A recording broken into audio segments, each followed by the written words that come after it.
Island. বলা হয়েছে আজকে দিনে ড্রাম চাচ্চুর কয়েকটা বাহিনীকে, যেমন সৌদি আরবের প্রিন্স সুলতান বিমান ঘাঁটিতে ব্যাপক অ্যাটাক হয়েছে, সেখানে তাদের মূল্যবান কয়েকটি যুদ্ধ বিমানকে খেয়ে দিয়েছিল ইরানি ড্রোন এবং মিসাইল। পাশাপাশি ওই যে বুবিয়ান আইল্যান্ড, যেখান থেকে ইরানের বিরুদ্ধে স্থল অভিযানের একটা পরিকল্পনা করছিল, সেখানেও মোটামুটি সকলকে শুইয়ে দিয়েছে এবং তাদের যে নৌযান নিয়ে তারা প্রবেশ করেছিল সেগুলোকে ধ্বংস করে দিয়েছিল ইরান।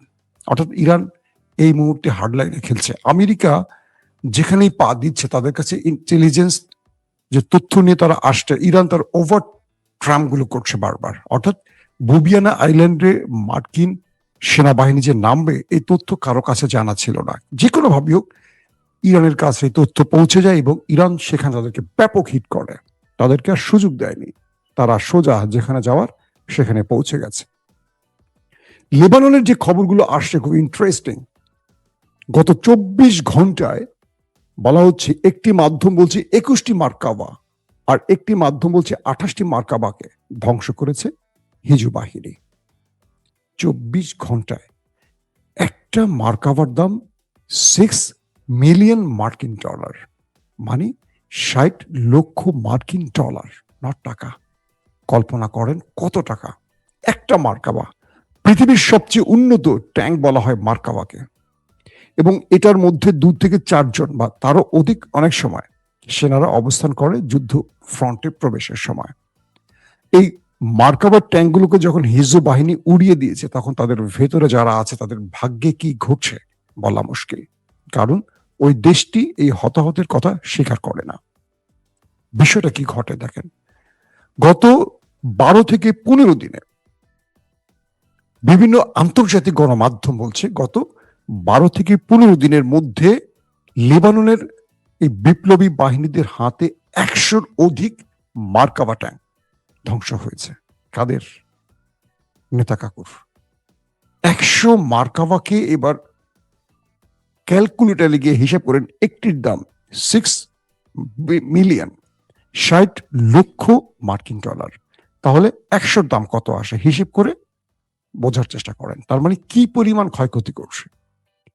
নেতা কাকুর টার্গেট ছিল তারা ফিলিস্তিনে যেভাবে একটি ঘাঁটি গড়েছিল, তারা লেবাননের মধ্যে স্থল অভিযান চালিয়ে সেখানে প্রবেশ করবে এবং সেখানে তারা দখল করে লেবানিজদের কন্ট্রোল তারা নেবে এবং হিজবুল্লাহকে শেষ করে দেবে, অর্থাৎ আরেকটি ফিলিস্তিন বানাবে।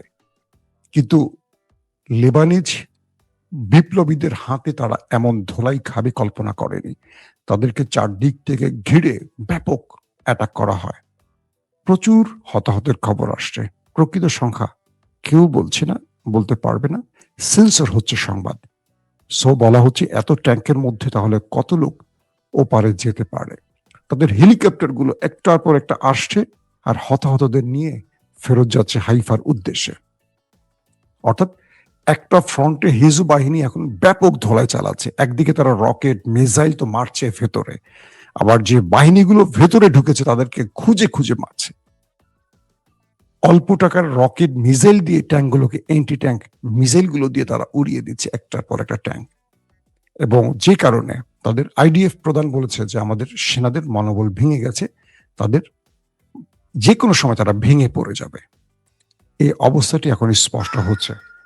পাশাপাশি তিনি বলেছেন যে আমাদের 15,000 সেনার সংকট। প্রশ্ন হলো এই 15,000 সেনা কোথায় গেল?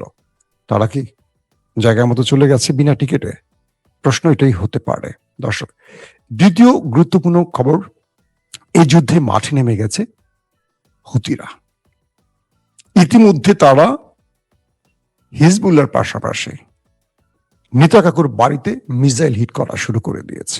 অর্থাৎ ইরানের আরেক বন্ধু হুতিরা ইয়েমেন থেকে এবার সেই দেশটিকে টার্গেট করে, দক্ষিণাঞ্চলকে টার্গেট করে হিট করা শুরু করে দিয়েছে।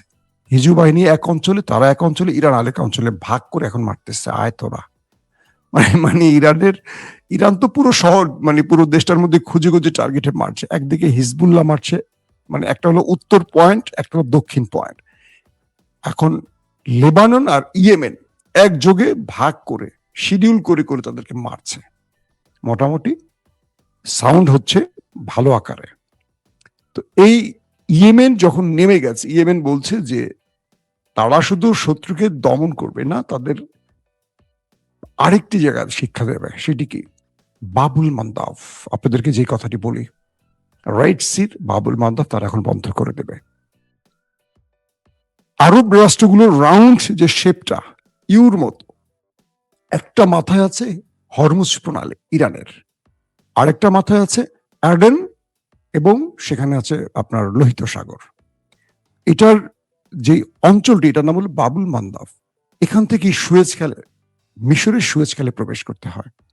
তো বলা হচ্ছে ইয়েমেন তারা বাবুল মান্দাব বন্ধ করে দিয়েছে। এই দুটো পয়েন্ট বন্ধ করে দিলে গালফ কান্ট্রির তেল মোটামুটি চলাচল বন্ধ হয়ে যাবে, এবং মোটামুটি বিশ্বের কি বলবো যে তেল রপ্তানির মূল কেন্দ্রগুলো বন্ধ হয়ে যাবে, এবং পুরো পৃথিবীতে ডোনাল্ড ট্রাম্পের অবস্থা কি হবে বুঝতেই তো পারছেন। এখন হরমুজ প্রণালী ইরান বন্ধ করে রেখেছে, আর নতুন করে আজ বাবুল মান্দাব বন্ধ করে দিচ্ছে হুতিরা।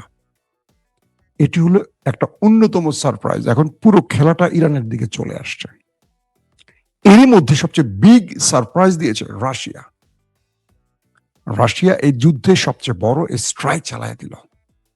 এটা মিসাইল স্ট্রাইক নয়, এটা নিউক্লিয়ার স্ট্রাইক নয়, তেল। আমেরিকা খুব চমৎকার একটা খেলা খেলেছিল। তারা ইরানকে বলছিল যে তোমাদের উপর থেকে নিষেধাজ্ঞা তুলে নিয়েছি, তোমরা তেল বিক্রি করো। আর রাশিয়াকে বলছে যে তোমাদের উপরও নিষেধাজ্ঞা তুলে দিয়েছি, তোমরা তেল বিক্রি করো। কেন এটা আমেরিকা করেছে জানেন? ইরান আমেরিকাকে ভালোবেসে, বিষয়টা তা নয়। অর্থাৎ মধ্যপ্রাচ্য থেকে তেলটা যাচ্ছে না, না ইউরোপে যাচ্ছে, না এশিয়া যাচ্ছে, সব পথ বন্ধ করে দিয়েছে হরমুজ প্রণালীর মাধ্যমে ইরান। তো ইরান যেহেতু সব পথ বন্ধ করে দিয়েছে, এখন বিশ্বের যে তেলের সংকট তৈরি হবে, সকল চাপ তো ডোনাল্ড ট্রাম্পের দিকে আসবে। শেয়ার বাজার পড়ে যাবে, গোল্ডের দাম পড়ে যাবে, সব পড়ে যাবে ধাপ ধাপ করে, এবং পড়ে যাবে মানে এইসব ঊর্ধ্বগতির দিকে চলে যাবে তেলের বাজার। যেই তেল আপনি কিনবেন 10 টাকায়, সেই তেল হয়ে যাবে এখন 200 টাকায়।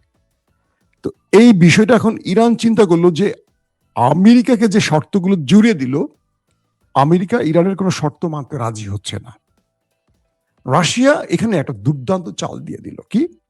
প্রথমে রাশিয়া এই যুদ্ধ শুরুর 28 দিন বা 27 দিনের মাথায় তারা কয়েক বিলিয়ন মার্কিন ডলারের তেল বিক্রি করে টাকা পকেটে ঢুকিয়ে ফেললো।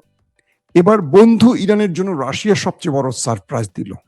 রাশিয়া বলল 1 এপ্রিল থেকে জুলাই পর্যন্ত, 31 জুলাই পর্যন্ত তারা কোনো তেল এক্সপোর্ট করবে না, সকল তেল বন্ধ।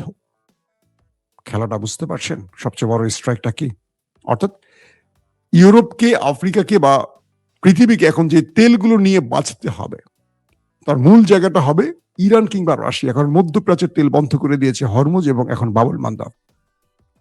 তাহলে ইউরোপ চলবে কিভাবে? গ্যাস পাবে কোথায়? তেল পাবে কোথায়? পুরো ইউরোপ। তাই আমেরিকা ইরান এবং রাশিয়ার উপর থেকে নিষেধাজ্ঞা তুলে দিয়েছিল এই তেলের ক্ষেত্রে।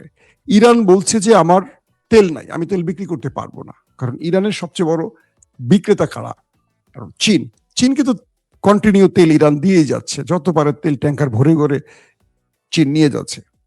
আর এতদিন ধরে রাশিয়া তেল বিক্রি করছে, ভারত যাদের কাছে বিক্রি করার করছে, এবং সব দেশকে বলছে তোমরা এখন রাশিয়া থেকে তেল নাও। কে বলছে? আমেরিকা, মানে নিষেধাজ্ঞা তুলে দিয়ে।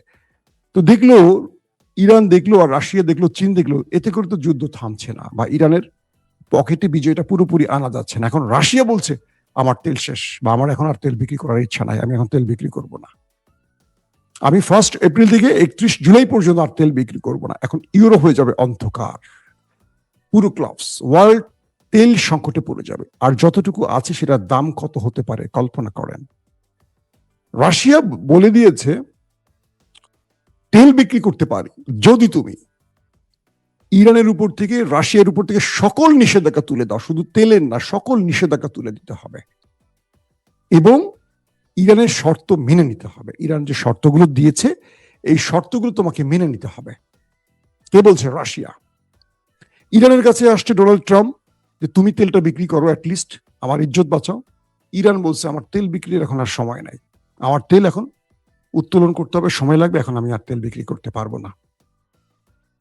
মানে এতদিন তেল বিক্রি করতে দিত না নিষেধাজ্ঞা দিয়ে, এখন ইরান বলছে না আমি এখন তেল বিক্রি করার মুডে নাই, আমি এখন যুদ্ধের মুডে আছি।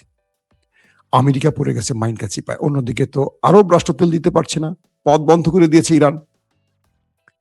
এখন একদিকে তিনি মনে করেছিলেন যে ইসরায়েলকে সাথে নিয়ে এসে খার্ক আইল্যান্ড দখল করবেন, ইরানের তেল গ্যাস তিনি লুট করবেন, সেই পথটিও ইরান বন্ধ করে দিচ্ছে তাদের 10 লাখ সেনাকে মাঠে নামিয়ে। আমেরিকাকে বলেছে যে তুমি 10,000, 20,000, 1 লক্ষ পাঠাও, তোমার সেনা পাঠাও, আমি 10 লক্ষ রেডি রেখেছি তোমার বাহিনীকে ওপারে পাঠাবার জন্য, তুমি আসবে বিসমিল্লাহ বলে, কিন্তু তুমি যাবা ল্যাংরা লুলা হয়ে, সেই ব্যবস্থা আমি করে রেখেছি। এখন মার্কিন সেনারা ইরানে ঢুকতে সাহস পাচ্ছে না, কেউ হয়তো ঢুকবে চাকরি বাঁচাবার জন্য, কারণ এখানে সবচেয়ে বড় ব্যবধানটাকে ইরান তার রাষ্ট্রকে রক্ষায়, সার্বভৌমত্ব মানচিত্রকে রক্ষায় যুদ্ধ করছে। আমেরিকানরা কেন করছে? আমেরিকানরা করছে দখলদারিত্বের জন্য। সো সেনাবাহিনীর যে মোরালিটি, এটা আমেরিকার অটোমেটিকই ভেঙে যাবে।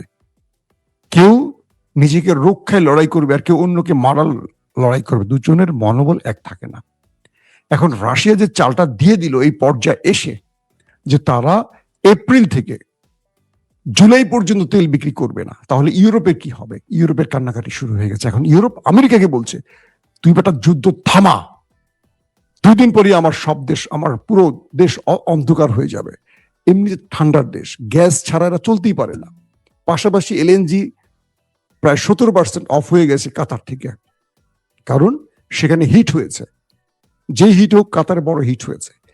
কাতার, কুয়েত, দুবাই, সৌদি আরবেও আজকে ইরান বড় বড় অ্যাটাক করেছে। সব অ্যাটাকের পর যেটা বোঝা গেছে, মোটামুটি শত্রুকে একভাবে না 4 পয়েন্ট থেকে ইরানের মিত্ররা খেলছে। এখন রাশিয়া তার খেলাটা খেললো তেল দিয়ে, ইরান ফ্রন্ট খুঁজে খুঁজে এখন মারছে। আমেরিকা বিভিন্ন জায়গায় গোপনে ঢোকার চেষ্টা করছে, সেখানেও মারছে। কাল থেকে আজ পর্যন্ত মার্কিন সেনাদের ব্যাপক আক্রান্ত হয়েছে। ইরান দাবি করেছে তারা কয়েকদিনে প্রায় 500 মার্কিন সেনাকে ওপারে পাঠিয়েছে, এবং ইন্টারেস্টিং খবর, ঘাঁটিগুলো থেকে পালিয়ে চলে গেছে ট্রাম্প বাহিনীগুলো।